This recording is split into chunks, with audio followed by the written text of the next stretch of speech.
కేంద్ర హోం సహాయ మంత్రి బండి సంజయ్ గారి కుమారుడు బండి భగీరథ్ చల్లపల్లి జైలులో ఊసలు లెక్క పెడుతున్నాడు.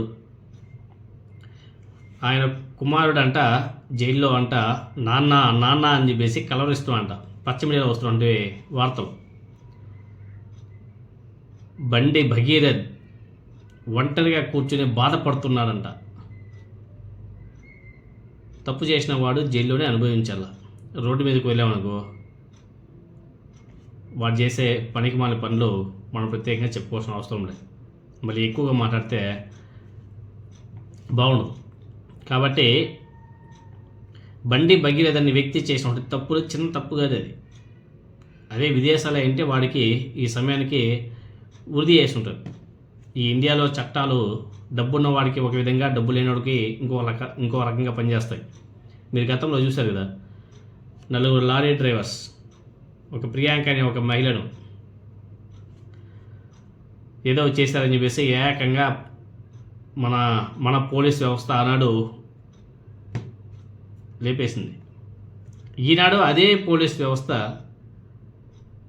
ఒక ఎంపీ కొడుకు, కేంద్ర హోం సహాయ మంత్రి కొడుకు తప్పు చేసినాడని చెప్పేసి ఎవిడెన్స్ చేతిలో ఉన్నా కానీ ఏం చేయలేకపోతున్నారు. ఈవెన్ ఆ బండి భగీరథని తీసుకువెళ్ళే క్రమంలో పోలీసులు ఎక్కడికైనా టచ్ కూడా చేయలేదు. మామూలుగా అయితే చిన్న చిన్న కేసులకి, సోషల్ మీడియా కేసులకి అయితే నా సామాన్యంగా మొహానికి గుడ్డేసేసి చేతులకి బేడీలు వేసి అబ్బో నాన్న హంగామా చేస్తారు. సోషల్ మీడియాలో పోస్టులకి, సోషల్ మీడియాలో ఎక్కడో ఒక చోట ఏదైనా చిన్న కామెంట్స్ పెట్టినా, ఏదైనా ఒక పోస్ట్ పెట్టినా చేతులకి బేడీలు, నడుచుకుంటూ తీసుకెళ్ళడాలు, ఆటోలు తీసుకువెళ్ళడాలు, కొట్టుకుంటూ తీసుకువెళ్ళడాలు ఎన్ని చూసాం మనం. టప్ప టప్ప టప్ప టప్ప అని కడతారు లాఠీలతో. అదే కేంద్ర హోం సహాయ మంత్రి ఒక మహిళని, ఒక బాలికని ఆ విధంగా చేసిన తర్వాత కూడా ఎవిడెన్స్ చేతిలో పెట్టుకొని కూడా తప్పు చేశాడని చెప్పేసి సమాజం మొత్తం కూడా దుమ్మెత్తి పోస్తుంటే ఎవిడెన్స్ చేతిలో పెట్టుకొని అటువంటి వాడికి ఏం రాజ్య మర్యాదలో నా సామిరంగా చూశాం కదా. ఎనీహౌ ఇప్పుడు బండి భగీరథని అరెస్ట్ చేశారు, చల్లపల్లి జైల్లో పడేశారు. వాడైతే అక్కడ ఉన్నాడు. ఆ కేసు అయితే నడుస్తుంది. ఏదో సెక్షన్ల కింద ఇంకా పోలీసులు ఏదో కేసులు కూడా నమోదు చేస్తున్నారు. అదైతే కంటిన్యూ అవుతుంది. ఇంకొక వైపు బండి సంజయ్ ఆ పదవి నుంచి బర్తరఫ్ చేయాలని చెప్పేసి తెలంగాణ సమాజం మొత్తం కూడా మళ్ళీ డిమాండ్ చేస్తుంది.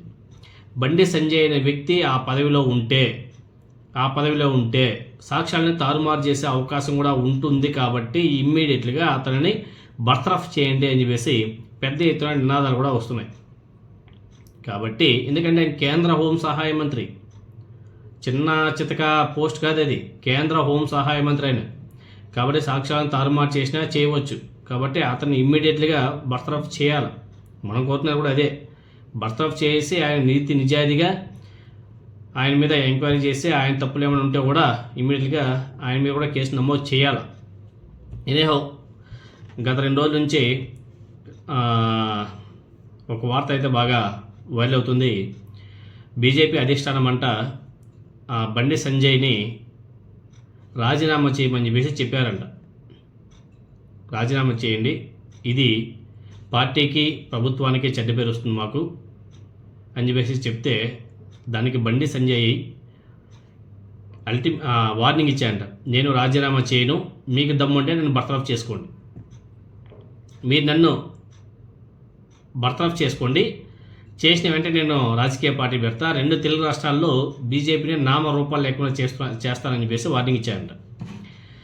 రాజీనామా చేయను, బర్తరఫ్ చేస్తే కొత్త పార్టీ పెడతా, బీజేపీ అధిష్టానానికి కేంద్ర మంత్రి బండి సంజయ్ వార్నింగ్.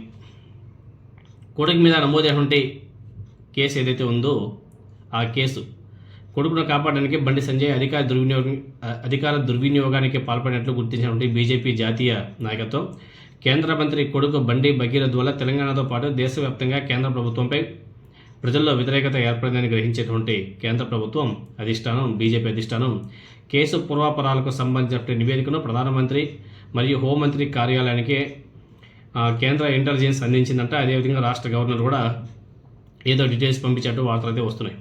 మంత్రి పదవికి రాజీనామా చేసి ఏదైతే కొడుకు మీద కేసు పడిందో ఆ కేసు విచారణకు ఎలాంటి ఆటంకాలు కలిగించొద్దని బండి సంజయ్కి అధిష్టానం కూడా ఆదేశాలు జారీ చేసిందంట. అంతే. అయితే బండి సంజయ్ ఇచ్చిన రిప్లై, తాను మంత్రి పదవికి రాజీనామా చేసే ప్రసక్తే లేదని, ఒకవేళ మంత్రి మండలి నుండి తనను బర్తరఫ్ చేస్తే కొత్త పార్టీ పెడతానని బండి సంజయ్ బెదిరింపులు కూడా ఇచ్చాయంట. కొత్త పార్టీ పెట్టి 2 తెలుగు రాష్ట్రాల్లో బీజేపీ ఉనికి లేకుండా పార్టీని నిర్వీర్యం చేస్తానని జాతీయ నాయకత్వానికి బండి సంజయ్ అల్టిమేటం. బండి సంజయ్ బెదిరింపులను మోదీ, అమిత్ షాతో పాటు ఆర్గనైజేషన్ సెక్రటరీ బిఎల్ సంతోష్ దృష్టికి తీసుకెళ్ళినటువంటి బీజేపీ జాతీయ అధ్యక్షుడు నితిన్ నబీన్, ఆయన కొత్త అధ్యక్షుడు. అది రాజీనామా చేయడంట, బర్తరఫ్ చేస్తే కొత్త పార్టీ పెడతాడంట, 2 తెలుగు రాష్ట్రాలు బీజేపీని నామరూపాలు లేకుండా చేస్తాడంట. ఈయనేమో ఇలా మాట్లాడతాడు. ఇంకొక వైపు ఆయన అరవింద్ అనేసి ఒక ఎంపీ ఉంటాడు, ఆయన ధర్మపురి అరవింద్, ఆయన ఫుల్ ఖుష్లో ఉన్నాడు. బండి సంజయ్ మీద ఇలా నెగిటివ్ వార్తలు వచ్చేలోపు ఆయన ధర్మపురి అరవింద్, అదేవిధంగా ఇంకొక ఆయన ఉంటాడు, వాళ్ళిద్దరు మాత్రం ఫుల్ ఖుష్లో ఉన్నాడు. ఎందుకంటే నెక్స్ట్ ఇంక వాళ్ళకే కదా పండగే పండగ.